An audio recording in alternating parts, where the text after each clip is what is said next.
Hello again. I'm stuck, but I think I found a way out of it.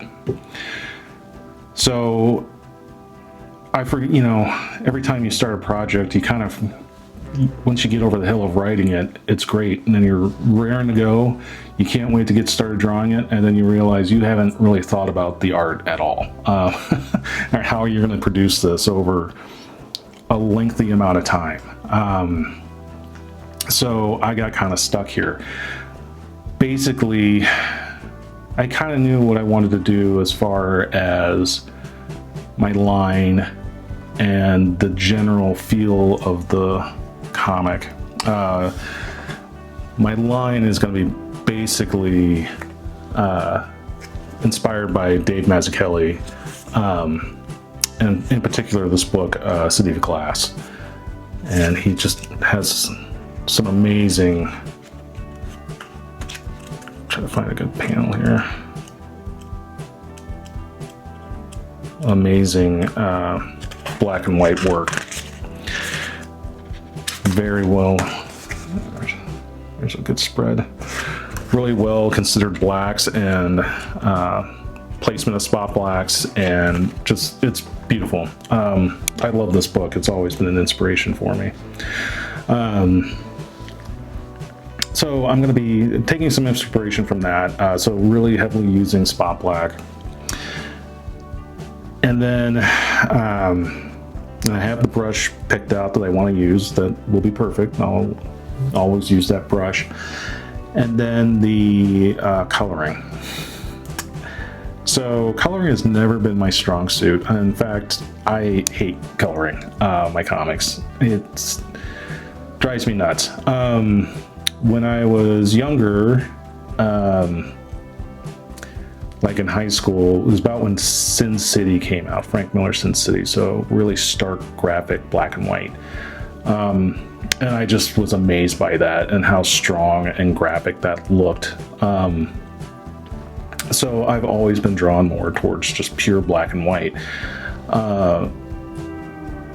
And that's one of the things I like about it, is you can't hide a bad drawing with color if you just go with black and white. So it's just, you're kind of naked, literally, without color. But doing a black and white comic online is not going to drive a lot of traffic to me. And I found that out with my comic Drunk Elephant Comics. That was pure black and white, and the few times I did do it in color, I had one of my friends actually colored one for me and put it online, and it got a ton of traffic. So that's what I knew, but in my head I was a philosophical diehard that I would never do color. And also, I've just never been particularly good at it. I almost failed color theory in college. I got a D. My professor said, "This will all click for you maybe 20 years from now." And I still don't think it's clicked 100%. So what are my choices? I need to come up with some coloring system for the art for the shape of my son. So there was a few ideas. I could do kind of the golden age color palette with just flat color. And the golden age color palette is basically about 64 colors, if I remember correctly. And I have them all saved, and you can just lay them down flat, call it good. The danger of that is it's possible to make it look too friendly or too bright and happy, and for a horror book this isn't appropriate. Alternatively, I thought about using True Grit Texture Supply's KraftTone coloring system. It's massive, but it also simulates the Golden Age color palette, but it does so layered on either lines or dots so you can make up your pages to look like they were actually printed. And they do an amazing job with paper texture and building up those colors. You essentially set the layers to be cyan, magenta, yellow, and then black, and then your artwork underneath. Up top is the paper texture that is basically set to multiply through, and then you just build up the page, and so it looks authentic. It looks like it was printed back in the day.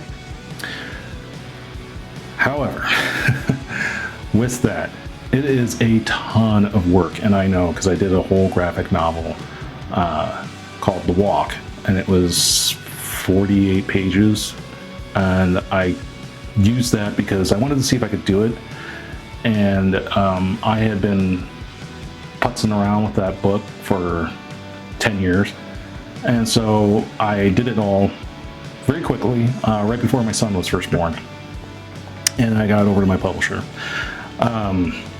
and that was fine. It looks cool, but it's so much work. It is appropriate for The Walk. It is kind of a sci-fi story. It kind of fits as if it might have been something from the 50s. But it's a lot of work.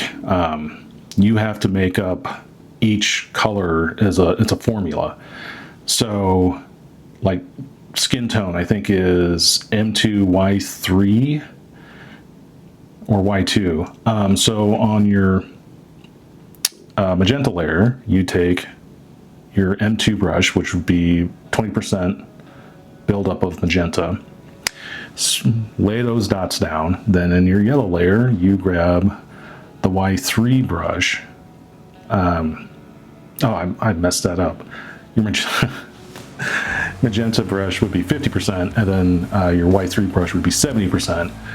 So you take the yellow 70% and spread those dots down in the yellow layer, and then when you look back, it looks like skin, and it looks like it's been printed, which is cool.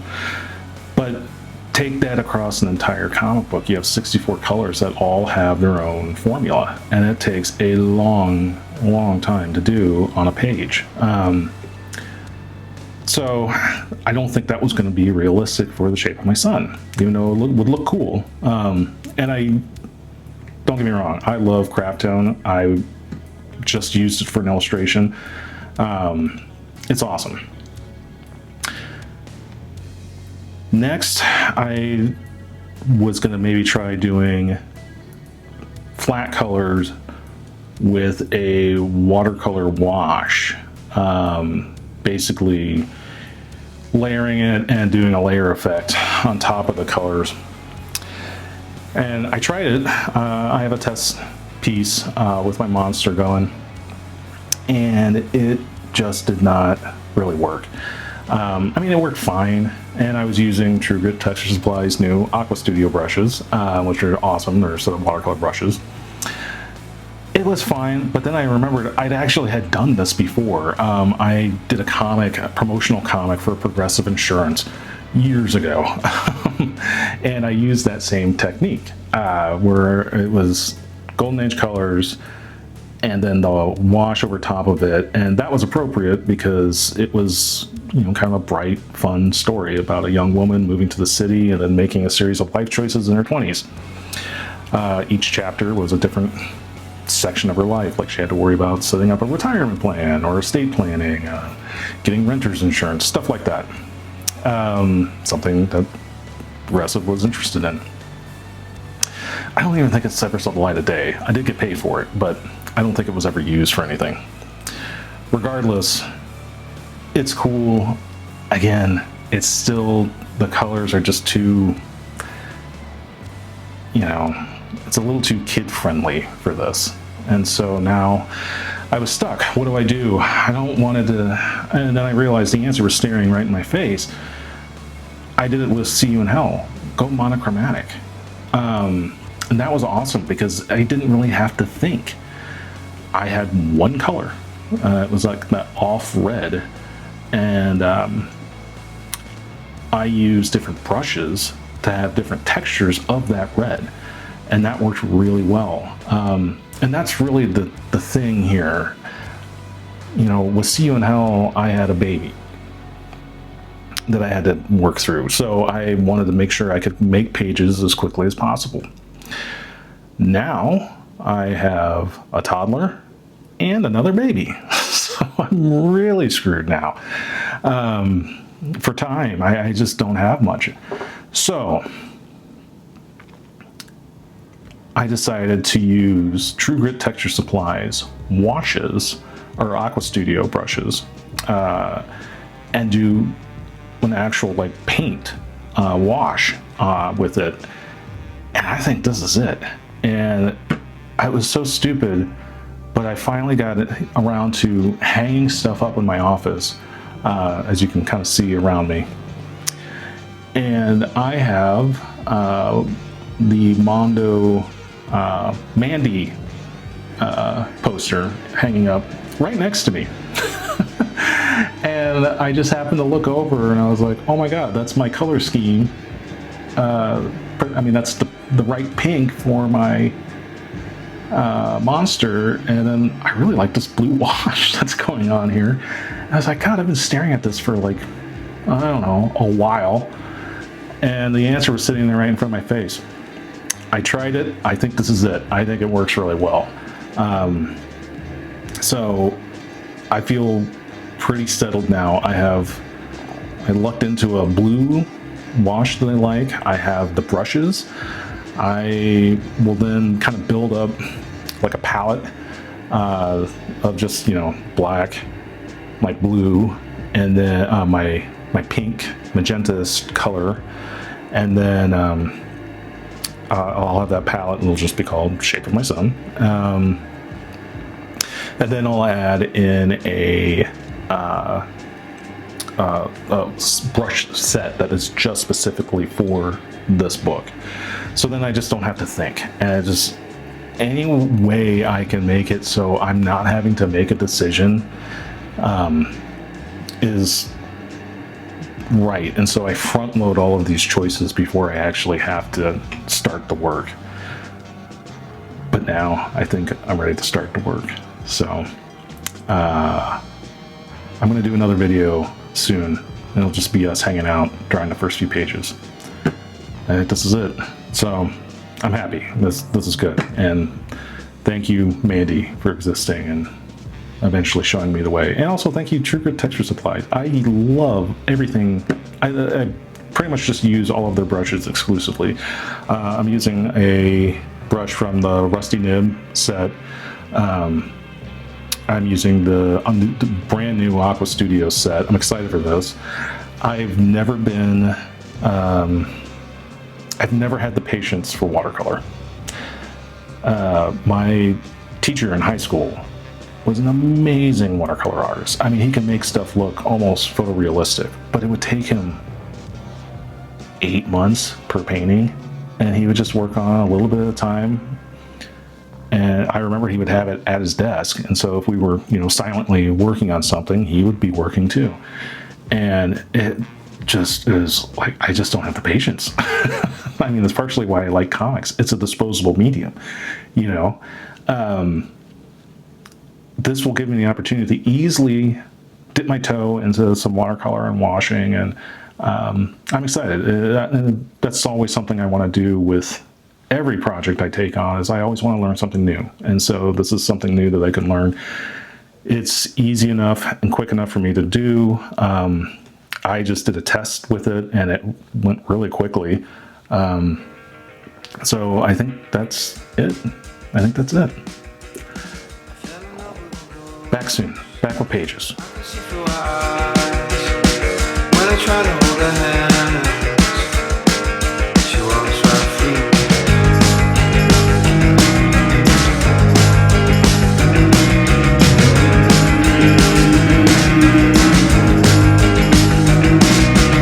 I fell in love with the rose, then I stared at the ceiling.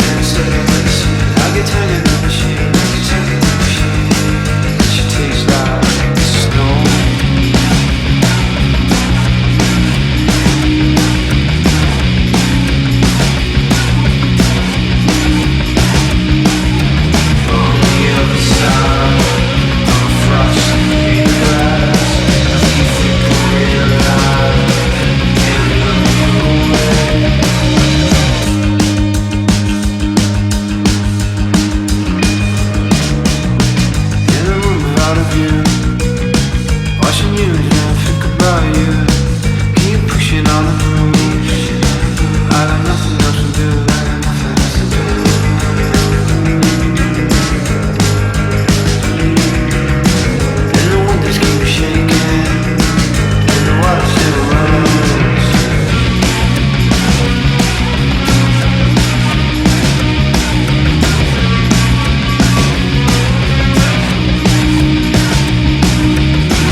tastes like.